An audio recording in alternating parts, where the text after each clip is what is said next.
Hi guys, thanks for tuning in to another episode of Nuggets News. Today we're with one of Australia's leading blockchain programmers, and that's Lucas Cullen. So how you going, Lucas?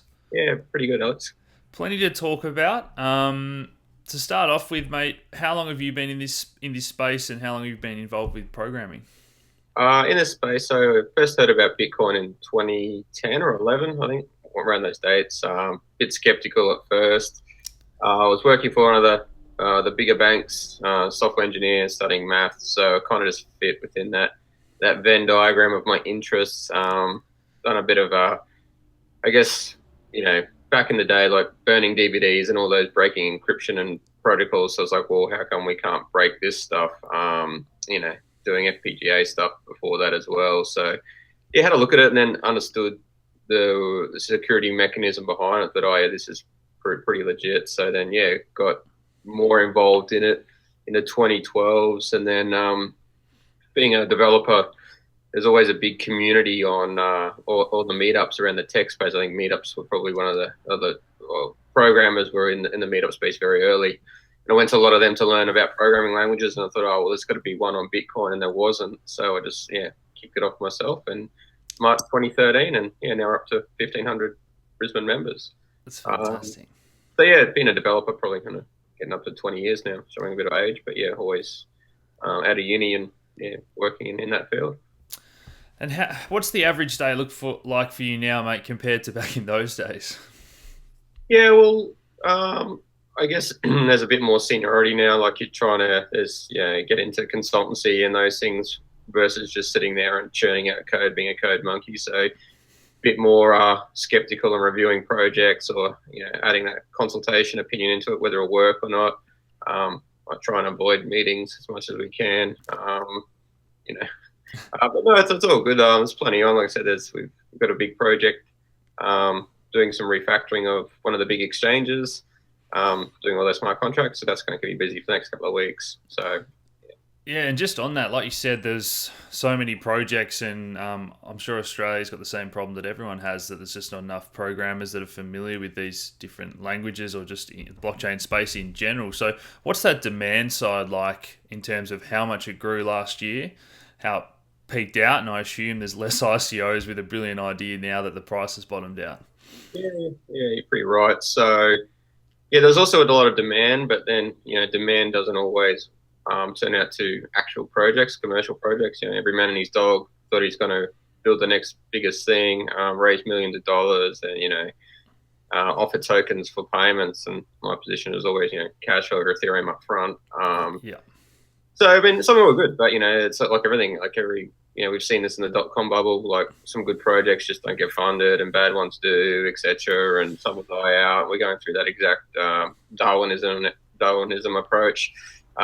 But yeah, for the freelance developers, there was plenty on. But again, it's just that trying to pick work without getting sucked into too many meetings, and making sure that the projects are pretty well funded. But yeah, the demand's coming down, but we're seeing more enterprise. The Port of Brisbane announcement, some of the other federal government projects are starting to get some traction. Yeah.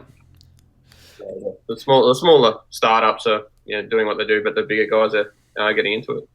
In terms of that business cycle you mentioned, you want to dive into that a little bit more in terms of, as you said, there's a few problems that people face, and I know we're doing the same thing if we do consulting. Everyone wants to pay you in tokens, and a lot of the people that raised ETH are now sitting on a pile that's worth 70% less. All these sort of things that happen and play out in the real world. Do you see this very similar to the dot-com bubble, or do you think we're not quite there yet in terms of we're going to have another huge run-up in price, and even worse, projects raise too much money and have a really big cleanse over the next few years? Yeah, I'd like to think there's going to be another run up, but I don't know. That as a part of me thinks maybe that's it. Yeah, that was it. Now it's just back to traditional software engineering. There was a big spike.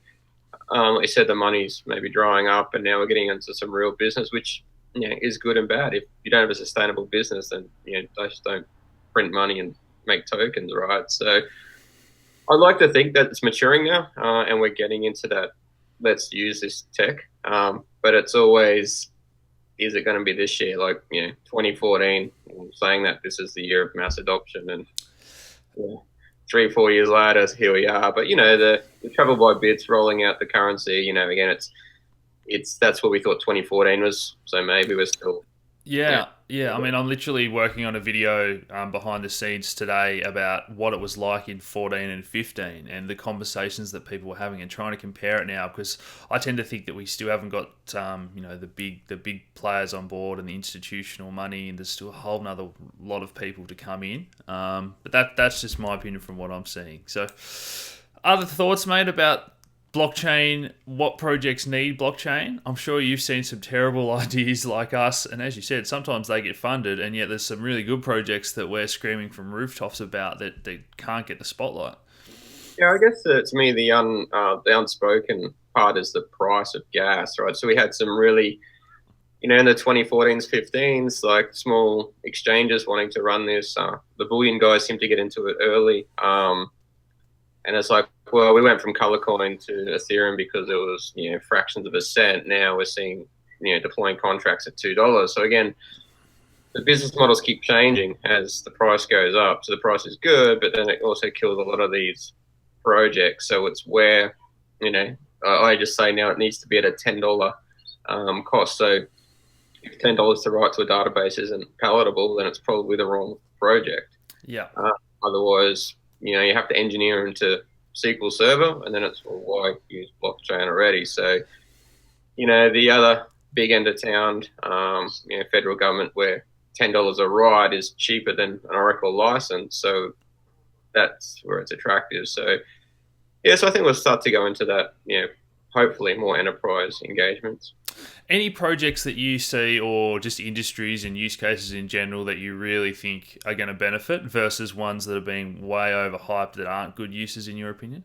Yeah, the biggest one, like, we did some work with IP Australia. It's around time sensitive projects. So lodging a patent is very time sensitive, and legislation has some pretty prescriptive laws around things like disputes. So once a patent is lodged, that you have a 3-month dispute process. And after that, the state of the patent ticks over to another state. So that is a very good use case for blockchain. Yeah. We bake law into smart contracts, as what we always said. Yeah. And a $10 right for a patent to have that attestation that you made it forever is, again, within a reasonable cost. Yeah. So yeah, there's some good ones like that.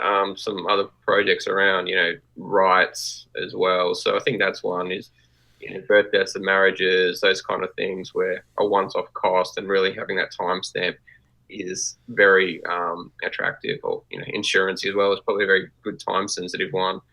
Did this event happen before you made that premium? So I think that's the biggest strength of blockchain, is really having that plus or minus 10-second or 12-second on an immutable ledger forever. Yeah. Yeah. What about some of the newer blockchains, and as you're saying, that cost for per data entry? Some of these, EOS that's saying it's not going to have any fee per transaction. Are you interested in IOTA or some of these newer ones, or do you think it's just way too experimental still to be getting excited about? Well, I guess back, probably like yourself, early days, you're on CoinDesk every day reading news. Now no one has time, right? There's another one come up. Have you heard of Hashgraph? Have you heard of IOTA? It's just so hard to keep up. Like I'm pretty just focused on Solidity. I want to be pretty much a ninja on that, and it's got its problems. I like to have the water cooler conversations about the other stuff, but I'm just not deep into them as well. And when there's the game theory and the economics behind like Bitcoin and Ethereum, where there's funds that secure it, then it's hard to see how the other ones are secured as well when there's no transactions, or what's the model. So yeah, I mean, I think that Ethereum's got 250,000 developers. It's just got the biggest head start, and yet people do get very excited and almost think that, oh, look, this is going to overtake Ethereum. And to your point about Bitcoin, and do you have any thoughts on how important proof of work is in general, and that there's probably only 1 or 2 coins that actually need that power consumption for security, whereas again we're seeing 51% attacks on these smaller coins, and who really needs proof of work? Yeah, proof of work's an interesting one.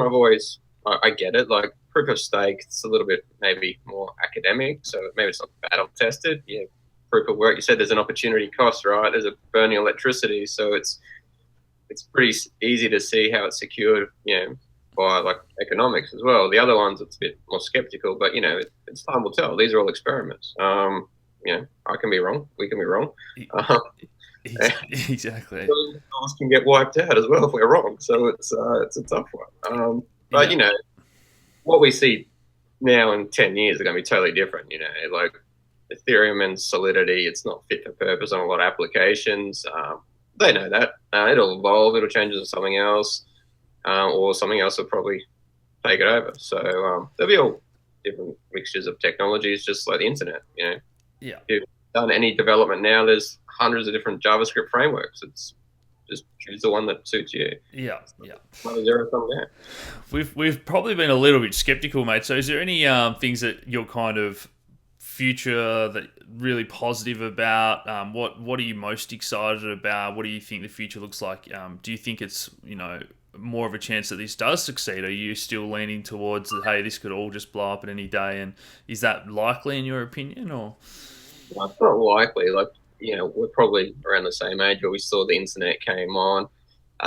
And I used to write, TCP/IP scripts to get on, and trumpet Windsock scripts to get onto the internet. And I used to get my latest copy of Netscape by driving down to the newsagent and buying a magazine with a CD on it. yeah, It's normal. That's yeah, what normal is now, and it's going to succeed. It's going to be something. All these pains will go away. I'm sure of it.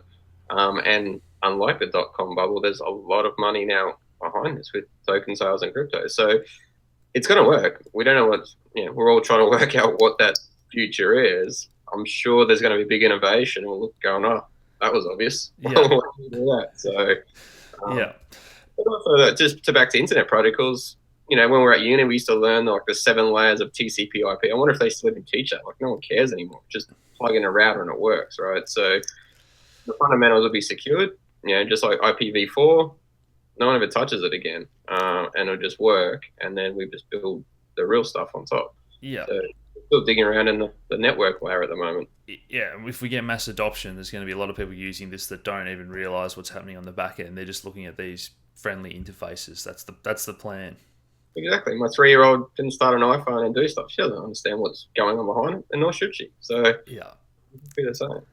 Exactly. I appreciate you joining us today, mate. Any final thoughts for people that have a good idea and are trying to find programmers, or what's the best way in Australia? It's actually probably a good point to jump on because Solidity is still very immature. Like, it's not trying to learn Haskell or a very mature language where there's so much now. So it's a very limited scope. So there's a good time to jump on board, learn the fundamentals now, and keep up to speed and grow. And there's some good little projects like, if you want to, we love or hate them, but a CryptoKitty is a good little project to build. There's lots of little apps like that. So get on, start doing it. You got the free test net, and just like anything, start small, keep iterating, keep building. But there's so much information out there with YouTube and consensus courses, etc. So just roll up your sleeve and have a crack. Like, all you need is Notepad. So yeah, do it and come to the meetups. Ask. Everyone was an amateur at one time. Everyone was a novice. So just come and ask the questions and just build it. Yeah. Fantastic. I appreciate you joining us today, mate. Thanks for your time. No worries. And keep up. It's like I said, good to see more information, more podcasts, etc. It's a whole community. We could keep building it. So Trying to get it out there in Australia. Yeah, cool. Yeah. Thanks, mate. All right. Talk soon. Cheers. Cheers.